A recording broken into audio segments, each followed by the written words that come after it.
بسم اللہ الرحمن الرحیم۔ مرتے وقت انسان سب بھول جاتا ہے، لیکن ایسی دو ہستیاں جسے انسان مرتے وقت ہرگز نہیں بھولتا، جاننے کے لیے ویڈیو کو مکمل ضرور دیکھیے گا۔ عام طور پر یہ تصور کیا جاتا ہے کہ زندگی کے آخری لمحات میں ایک جنگ سی چل رہی ہوتی ہے۔ انتقال کرنے والا شخص کا چہرہ دیکھ کر یوں لگتا ہے جیسے وہ سو رہا ہو۔ چہرے پر بہت عام تاثرات ہوتے ہیں، ایسا لگتا ہے کہ موت کا عمل آخری سانس لینے سے ایک ہفتہ قبل شروع ہو جاتا ہے۔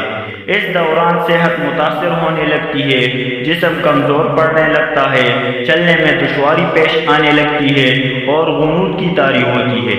آخری لمحات میں کھانا پینا مشکل ہونے لگتا ہے اور کسی شخص میں طاقت نہیں کہ خدا کے حکم کے بغیر مر جائے۔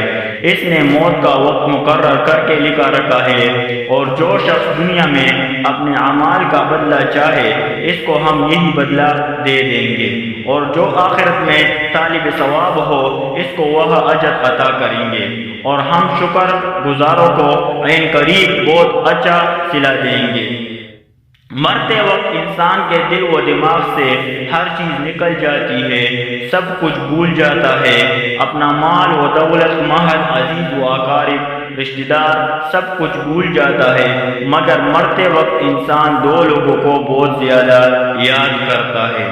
دو لوگ ہرگز نہیں بھولتا، ان کو سامنے بٹھا کر چیخنے کی کوشش کرتا ہے، ان کے غم میں رونے کی کوشش کرتا ہے، مگر رو نہیں پاتا۔ حضرت مولانا جلال الدین رومی رحمۃ اللہ علیہ فرماتے ہیں، میرے محلے میں ایک شخص زندگی موت کی جنگ لڑ رہا تھا، مرنے والا تھا، موت کے بالکل قریب تھا۔ لوگ میرے پاس آئے، بولے حضرت ہمارا ایک شخص مرنے والا ہے، آپ آئیے انہیں کلمہ پڑھنے کی تلقین کریں، قرآن پڑھنے کی تلقین کریں۔ حضرت مولانا جلال الدین رومی رحمۃ اللہ علیہ فرماتے ہیں، میں اس مرنے والے کے پاس پہنچ گیا، اس کے قریب بیٹھ گیا، آس پاس میں اس کے دوست، رشتہ دار، عزیز و اقارب بیٹھے ہوئے ہیں۔ اب اس مرنے والے کی آنکھیں چھت پہ لگی ہوئی کچھ سوچ رہا ہے۔ اللہ نے اسے بولنے کی توفیق دی، وہ رو کر کہنے لگا، میرے بچے کہاں ہے؟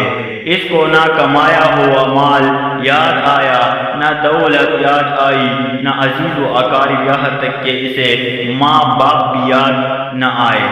بس وہ کہتا ہے میرے بچے کہاں ہے؟ بچے دوڑ کر آئے، ساتھ میں بیٹھ گئے، پھر کہتا ہے میری بیوی کہاں ہے؟ بیوی دوڑ کر آئی اور ساتھ بیٹھ گئی۔ اب کہتا ہے تمہیں دیکھ کے میرا دل رو رہا ہے، سوچ رہا ہوں کہ میرے مر جانے کے بعد میرے بچوں کا کیا بنے گا۔ انسان جب مرتے وقت بچوں کو دیکھتا ہے، اللہ تعالیٰ جب اسے دیکھنے کی توفیق دیتا ہے، ہمت دیتا ہے، جب آخری بار بچوں کو دیکھتا ہے تو وہ یہ بھول جاتا ہے کہ میرے مرنے کے بعد میرا کیا بنے گا۔ یہ سوچتا ہے کہ میرے مرنے کے بعد میری اولاد کا کیا بنے گا، میرے مرنے کے بعد پتہ نہیں میرے ان بچوں کا میری طرح کوئی خیال رکھے گا یا نہیں۔ اس کی آنکھیں رو رہی ہیں۔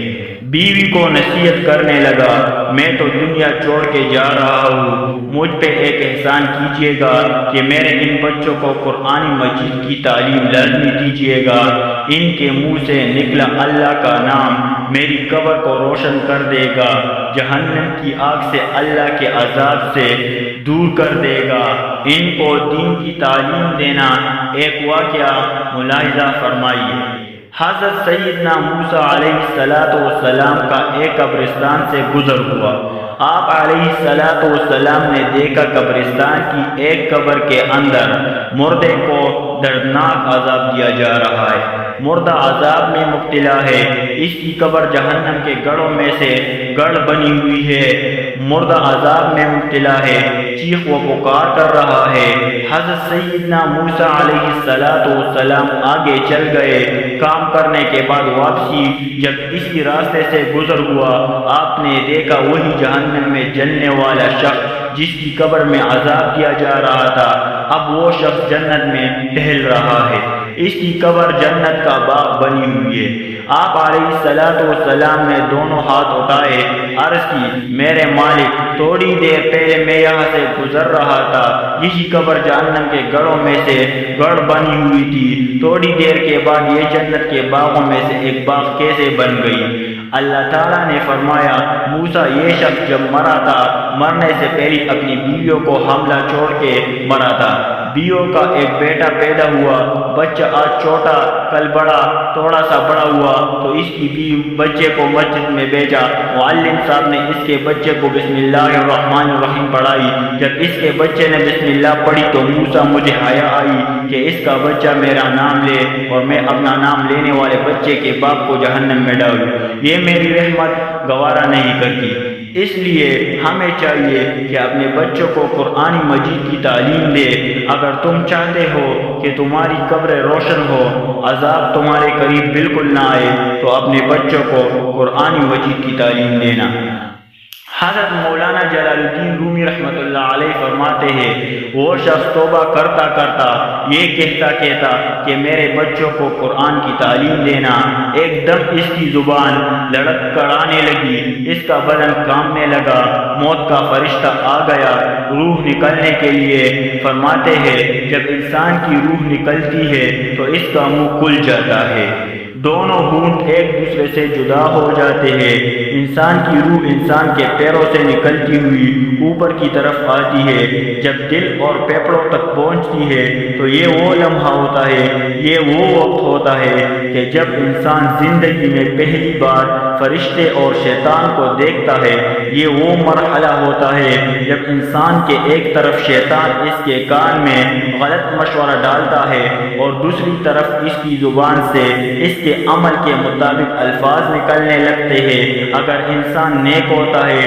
نمازی ہوتا ہے، عبادت گزار ہوتا ہے تو پھر اس کا دماغ اس کی زبان کو کلمہ پڑھنے کی تلقین کرتا ہے، درود پڑھنے کی تلقین کرتا ہے، اور اگر انسان نیک نہیں ہوتا تو پھر اس کا جو دماغ ہوتا ہے وہ عجیب سی ہیبت کا شکار ہو جاتا ہے اور انسان شیطان کے مشورے کو قبول کر بیٹھتا ہے۔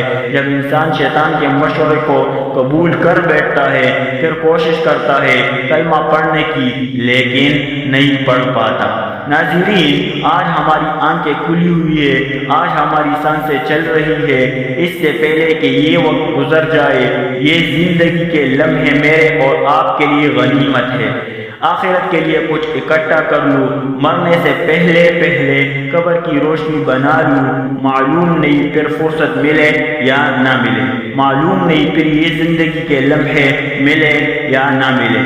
اللہ پاک ہم سب کو عمل کی توفیق عطا فرمائے اور ہمارا خاتمہ ایمان پر فرمائے، آمین ثم آمین۔ ناظرین، کمنٹ باکس میں ایک بار اللہ کے 99 ناموں میں سے ایک نام ضرور ٹائپ کریں۔